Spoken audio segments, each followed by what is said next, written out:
သမင်ပေါက်စလေးတစ်ကောင်သည်ထိတ်လန့်တုန်လှုပ်ပြီးကားအောက်တွင်တုံတုံရင်ရင်ဖြင့်ပုံအောင်နေခဲ့သည်မိန်းကလေးတစ်ဦးကဒင်းကိုကားအောက်မှဂယုတစိုက်ဆွဲထုတ်ပေးခဲ့တော့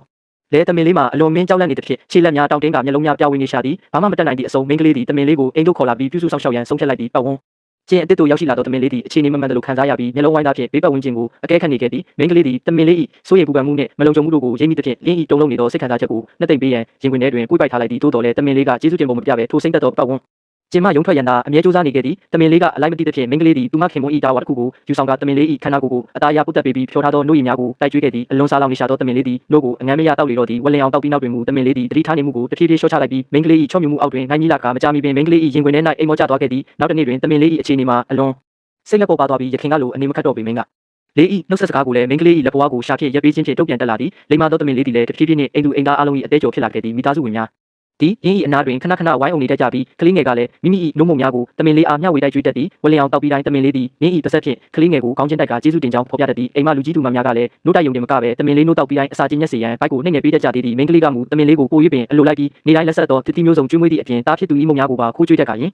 ်ဘကိုမိမိ၏သားရင်းကဲ့သို့ပြုစုဆောက်ရှောက်ခဲ့သည်ခင်မုန်းဖြစ်သူ၏ဘီကိုယူကသမင်လေး၏အမွေးမြင့်များကိုဖိတင်ပေးတတ်သည့်အရာများကသမင်လေးအားတခါမျှမခံစားဘူးသည့်နှွေးထွေးမှုနှင့်ဂရုစိုက်မှုတို့ကိုပေးစွမ်းနိုင်ခဲ့သဖြင့်မိန်းကလေးအပေါ်အလွန်မင်းတွေ့တာယုံကြည်သွားခဲ့သည်အိမ်မွေးကြောင်လေးကလည်းသမင်လေးကိုအလွန်ချစ်ရှာပြီးသမင်လေးကိုရင်း၏မိခင်ကဲ့သို့သဘောထားကသမင်လေး၏နူးညံ့သောခန္ဓာကိုယ်ပေါ်တွင်မိတွေ့အိတ်ဆက်တတ်သည်ရင်းတို့၏ချစ်စရာကောင်းပြီးတဟဆာတာဖြစ်မှုကြောင့်တမိသားစုလုံးအိုဝမ်းသာခဲ့ရသည်တိုးတော့အိမ်မခွေးလေးကမူဤသမင်လေးကိုအလွန်မနာလိုဖြစ်ပြီးတခင်မရှိခိုက်ခိုး၍အနိုင်ကျင့်ခြင်းမောင်းထုတ်ရန်ကြိုးစားခြင်းတို့ပြုလုပ်တတ်သည်သို့တော်သမင်လေးကိုအိမ်သူအိမ်သားများကပို၍ချစ်လာကြသောအခါခွေးလေးသည်လည်းတခင်ကိုမျက်နှာလိုမျက်နှာရဖြစ်စေရန်အတွက်ရင်း၏ရန်လိုမှုများကိုတဖြည်းဖြည်းလျှော့ချကာသမင်လေး၏တည်ရှိမှုကိုလက်ခံလာခဲ့သည်သို့တော်လည်းတခင်မကမူသမင်လေးကိုအမြဲမျက်နှာလိုက်တတ်ပြီးမုံကြွေးတိုင်းသမင်လေးကိုအရင်ပေးသဖြင့်ခွေးလေးမှာဘေးကနေနေကြည့်နေုံသာတတ်နိုင်ရှာသည်သို့တော်မိန်းကလေးဤသို့မျက်နှာလိုက်ရခြင်းမှာသမင်လေးသည်နောက်ဆုံးတွင်တောထဲသို့ပြန်ရမည်ဖြစ်သောကြောင့်မခွဲခွာရသေးခင်အချိန်တွင်နှွေးထွေးမှုနှင့်